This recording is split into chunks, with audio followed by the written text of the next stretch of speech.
How's it going, guys? This is Rio Murata, photographer based in Tokyo. We meet again. I've been procrastinating, leaving my viewers into the dust because so many of you guys have been saying that I should make a Cinestill 800T video for medium format ever since I made the 35mm version of it. And ever since I made the 35mm Cinestill 800T video, my dad, who found my YouTube channel, said, you shouldn't be like shooting around that area, and I'm kind of disappointed in you. And well, my mom said, well, she was so surprised to see that location, you guys probably saw it, that it's a really pretty full area, you know, and she never knew that it would be that much of a sort of like, you know, fascinating location to like shoot images, you know. So ever since that, you know, incident, I basically thought to myself I shouldn't shoot that area, and ever since then, I actually received my Cinestill 800T film stock in the mail, and I kind of thought really hard where to shoot this film stock. And obviously you guys know shooting with 35mm and medium format is completely different. 35mm, you get more options, you have more exposure, you get more like shots per roll, so you can like mess up if you want. While medium format, if you mess up, you kind of mess up, you know, because you only get less shots. So I thought really hard where to like shoot this 800T film stock. I had a couple rolls, but initially I thought like I should just give just one roll a try to see how it would like perform, and you know that I could mess up during the shoot and not like become bummed up. So I really thought hard and realized that I guess I should like shoot this film stock, just one film roll, at Takao Station. And FYI, not many people know, Takao Station is, you guys probably might know that it is a touristy area if you're into hiking, if you're into nature, and not many people know that on the western side of Tokyo is actually countryside. And a lot of people know that, or think that Tokyo is super urban, but it's only super urban on the east side. The west side, it's like countryside. I mean, you can hear birds chirping and stuff like that, and there's lots of nature, there's lots of trees, lots of hiking areas and stuff like that. And Takao Station, or that surrounding, is on the countryside. And just recently, or I think about a year or two or so, the station itself was really like torn down, but they kind of renovated it, and a lot of people who shoot digital actually shot that area. And there's a lot of photos on Instagram actually mostly 100% shot on digital. Kind of. And I thought like I would be probably the first guy to shoot this area with a film camera, with the Cinestill 800T, and I thought like why not give it a go, kind of. So I have to state beforehand, for the shoot, I messed up so much, and there were two incidents going on. One was that my cable release broke down on me when I tried to fire the shutter. And you guys probably know that the cable release itself, it's like a spring-loaded mechanism. If you press it, it presses the, you know, metal release on the tip, and when you like release it, basically the spring kind of springs back. That spring broke down on me, and when I was like trying to shoot I couldn't fire the shutter on the GW690, and that kind of panicked my ass actually. So, and I thought, oh fuck, kinda. So what happened was I basically had to fire the shutter manually, and that's basically the worst way to like fire the shutter, because you're basically, because you touch the camera directly, it's gonna cause some camera shake going on. And because I'm shooting with film, I don't know what the results will look like after I get it like processed in the lab.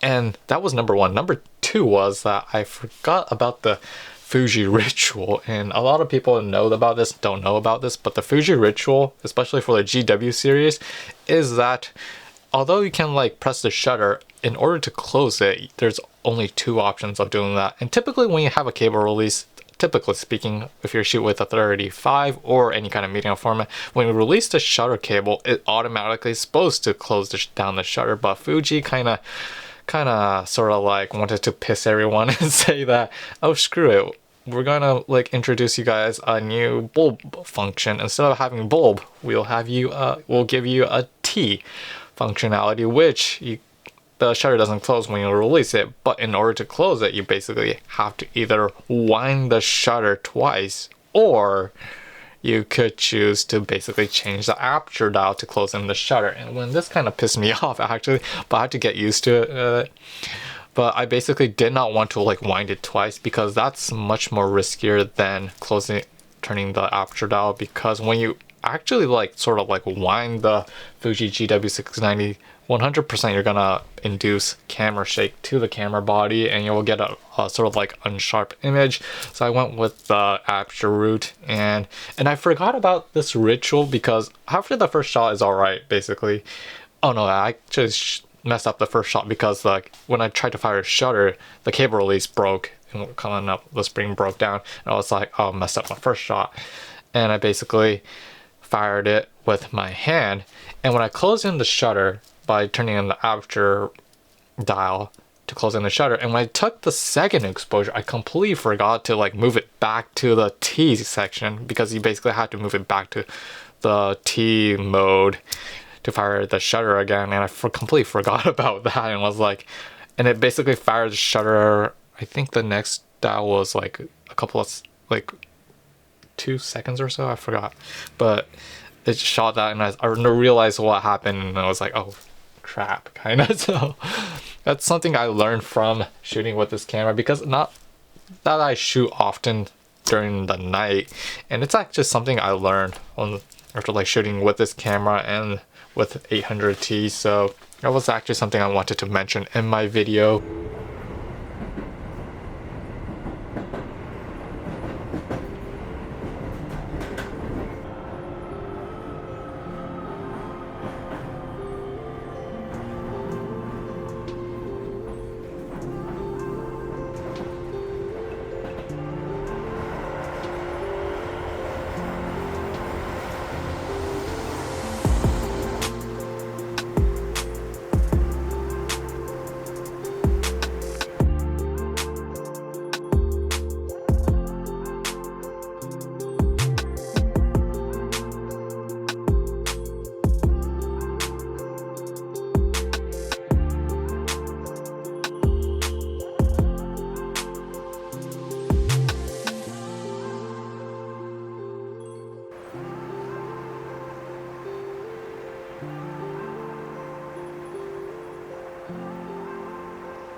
And I keep saying this, but it always doesn't go right on the first try, especially if you shoot with digital. You know what you'll get because you have an LCD screen at the back, but film, you basically have to get it processed, and when you get it back in scan, you realize like 1 week later that you messed up on that specific shot.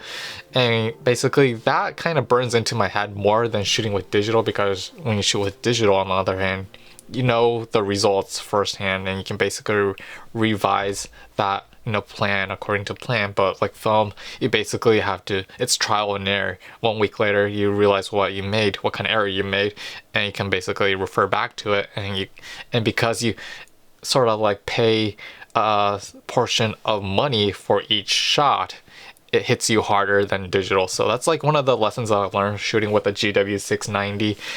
But out of the 8 exposures, there were 2 to 3 shots that I really loved. Obviously the station itself looked magnificent. I mean, I shot from a wide point of angle, but if I cropped in like this, it would have looked probably much better. And you guys can tell Cinestill 800T has this sort of like halation going on, because it removes the remjet layer where a lot of people talk about, and a lot of people might like this, but some people might hate it. I personally love the look of this halation going on. It has this sort of like movie-like vibe to it, and in addition to the station, I also shot around there was actually one shop that I wanted to visit, which was a coffee shop, which was actually closed down. But this shop in particular, actually, they have the what I call the light going on during the off hours, but it kind of caught my attention and I just wanted to grab a shot, and I absolutely like the color of Cinestill 800T. And also, this is sort of like my perspective of this film stock, but because when you compare it with like a color negative such as Kodak Gold or Kodak Portrait shot at night, because it's initially already a warmer tone, so the outer area is like a warm tone, and when you shoot like sort of like a incandescent light or some kind of like street light that has like orange light, because the overall image is already orangey, it doesn't give that much of an impact. However, when you shoot with Cinestill 800T, what I realized was that if there's one area in the photo that has sort of like a incandescent light or some kind of like red type of light source, that contrasts really well with the overall feel of the photo, because the overall image is already in that colder blue type of tone. And when we look at the color wheel, blue and oranges are almost not opposite of each other, but it's kind of on the opposite, so it gives us that sort of viewer that sort of like perception of it looks really, I don't know, looks contrasty, has some punch to it compared to like shooting with Kodak Gold Portrait during the nighttime. And yeah, it's actually a first time like shooting with Cinestill 800T. I need to shoot more. I still have more like film stocks in my fridge actually, so I need to decide like where to shoot. And now that I've like messed up so many times, I mean, I'm gonna recover from that damage and hopefully get better image over the course of the years when I have the opportunity. But one thing that kind of sort of popped out was that the last like shot actually got cut off actually. I don't know why it happened, but I kind of loaded it right where, you know, you guys probably know when you shoot with a GW690 or any kind of medium format camera, there's an area where you align the film to the start area, and basically did according to plan. But my last like sort of like what you call shot got cut off.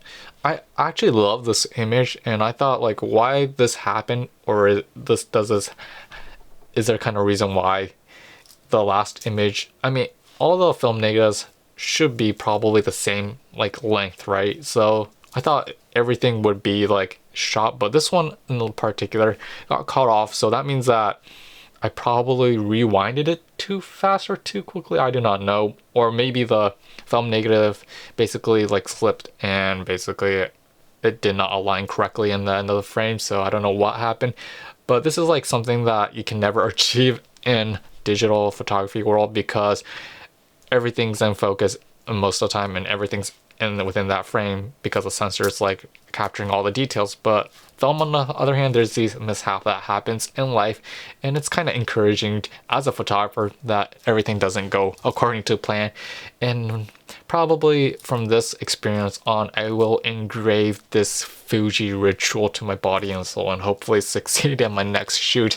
So hope you guys enjoyed this video, and yeah, if you know like the reason why this last like shot happened, or if this ever happened to you like when you shoot with Cinestill 800T, I would love to hear from you guys. And yeah, comment if you like this video, and yeah, hope we will see you next time. Peace.